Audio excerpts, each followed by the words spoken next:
प्रधानमंत्री नरेंद्र मोदी ने अभी हाल ही में कहा कि संघ ने भारत की आज़ादी में बड़ा योगदान दिया।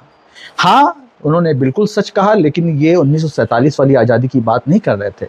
ये आज़ादी 2014 के बाद वाली आज़ादी कर रहे थे, जहाँ पे इन्होंने देश के अंदर इतनी घृणा भर दी, इतना ज़्यादा जहर भर दिया कि आज मुसलमानों के घर पे बुलडोज़र चलता है तो हमारे बड़ी संख्या में हिंदू भाई ठहाके लगा के खुश होते हैं।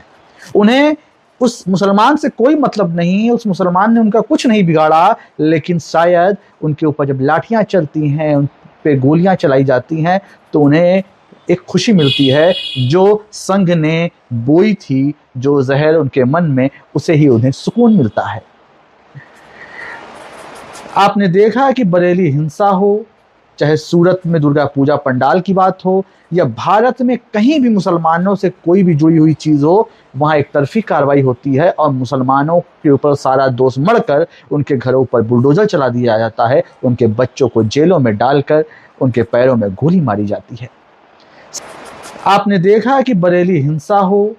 चाहे सूरत में दुर्गा पूजा पंडाल की बात हो, या भारत में कहीं भी मुसलमानों से कोई भी जुड़ी हुई चीज़ हो, वहाँ एक तरफी कार्रवाई होती है और मुसलमानों के ऊपर सारा दोष मढ़कर उनके घरों पर बुलडोज़र चला दिया जाता है, उनके बच्चों को जेलों में डालकर उनके पैरों में गोली मारी जाती है। संभल हिंसा में भी आपने देखा किस तरह से ज़बरदस्ती एक दंगाई भीड़ नारे लगाते हुए मस्जिद में घुस रही थी, लेकिन गोलियां जो चली वो मुसलमानों के ऊपर चली। उसके बावजूद बुलडोज़र से जब मकान गिराए जाते हैं तो यही हमारे बहुसंख्यक भाई लोग खुश होते हैं कि चूड़ी टाइट कर रहे हैं। ये नफरत पहले नहीं थी, ये 2014 के पहले इतनी नफरत नहीं थी, क्योंकि 2014 के पहले हम लोगों ने भी जीवन जिया है, भाईचारा था, दोस्ती थी, एकता थी।